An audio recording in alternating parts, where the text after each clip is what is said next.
समाज शास्त्र पढ़े हैं आप, लेकिन प्रैक्टिकल यहाँ होता है समाज का। यहाँ हर जाति के लोग बैठे हैं। आप हमारे सभी पासवान भाई जो बेघर है, जिनको झोपड़ी का घर है, सबको आप बनवा दीजिए यहाँ आवास, पूरे गांव को रोक के सबको छत के घर बनवाइए, कोई नहीं रोकेगा। अगर कोई भूमिहीन है तो हम अपना जमीन दान देने के लिए तैयार हैं, लेकिन अगर इस समाज के फैसला को रोकिएगा तो लड़ाई हम अंतिम समय तक लड़ेंगे और अंतिम सांस तक। इस बात को याद रखिएगा। तो हम सब चाहते हैं कि हमारा समाज शिक्षित हो, बनवाइए वहां स्कूल, दीजिए प्राथमिक स्वास्थ्य केंद्र। अगर किसी भी जाति के कोई भी नेता हो, कोई भी जाति का हितैषी है अगर, तो उस जाति के लिए ही काम करिए ना जी, किसी को दिक्कत नहीं है, काम करिए। बाकी वो लोग जो वहां चिल्ला रहे हैं, पूरा समाज बैठा है, उनको 4-4 बार निमंत्रण दिया गया है, लेकिन समाज में बैठने के लिए तैयार नहीं है। यह पंचायत के वैल्यू नहीं है क्या डीएम साहब?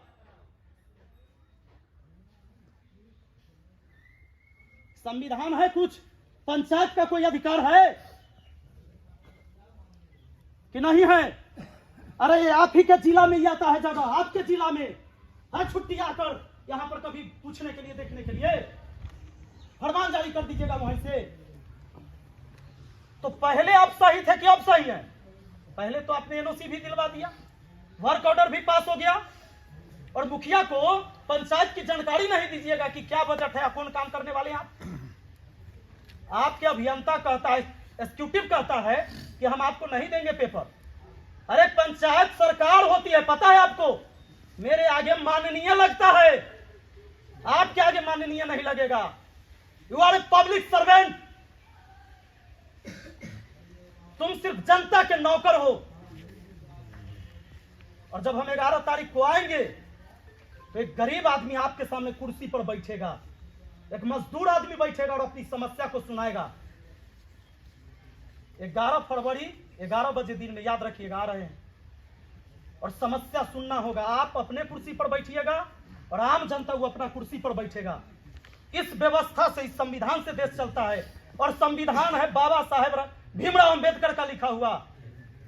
उसी संविधान के वजह से आप कलेक्टर हैं, ना कि अंग्रेज का कलेक्टर हैं कि हुक्म दीजिएगा।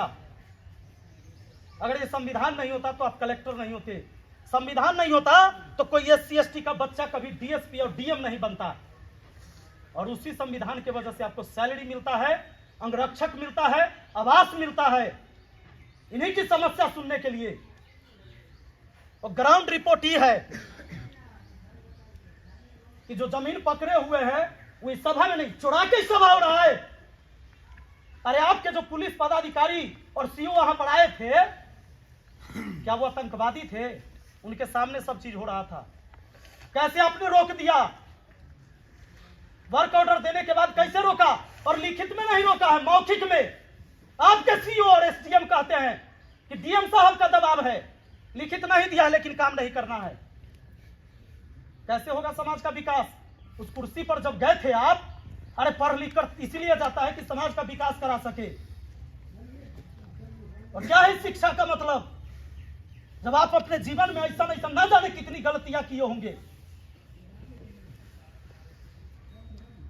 अगर देख रहे हैं सरकार और सत्ताधारी बैठे हुए लोग, तो एक बार विचार कीजिए और ऐसे DM का जांच करवाइए कि कितनी अवैध संपत्ति इसने बना रखा है। समाज शास्त्र का ज्ञान खाली किताब से नहीं होता है, लोकतांत्रिक व्यवस्था है। इस देश में जनता राजा होता है, तो जनता राजा है तो राजा अपने कुर्सी पर बैठेगा। 11 फरवरी को हम आ रहे हैं, मिलिएगा जरूर। बहुत बहुत धन्यवाद।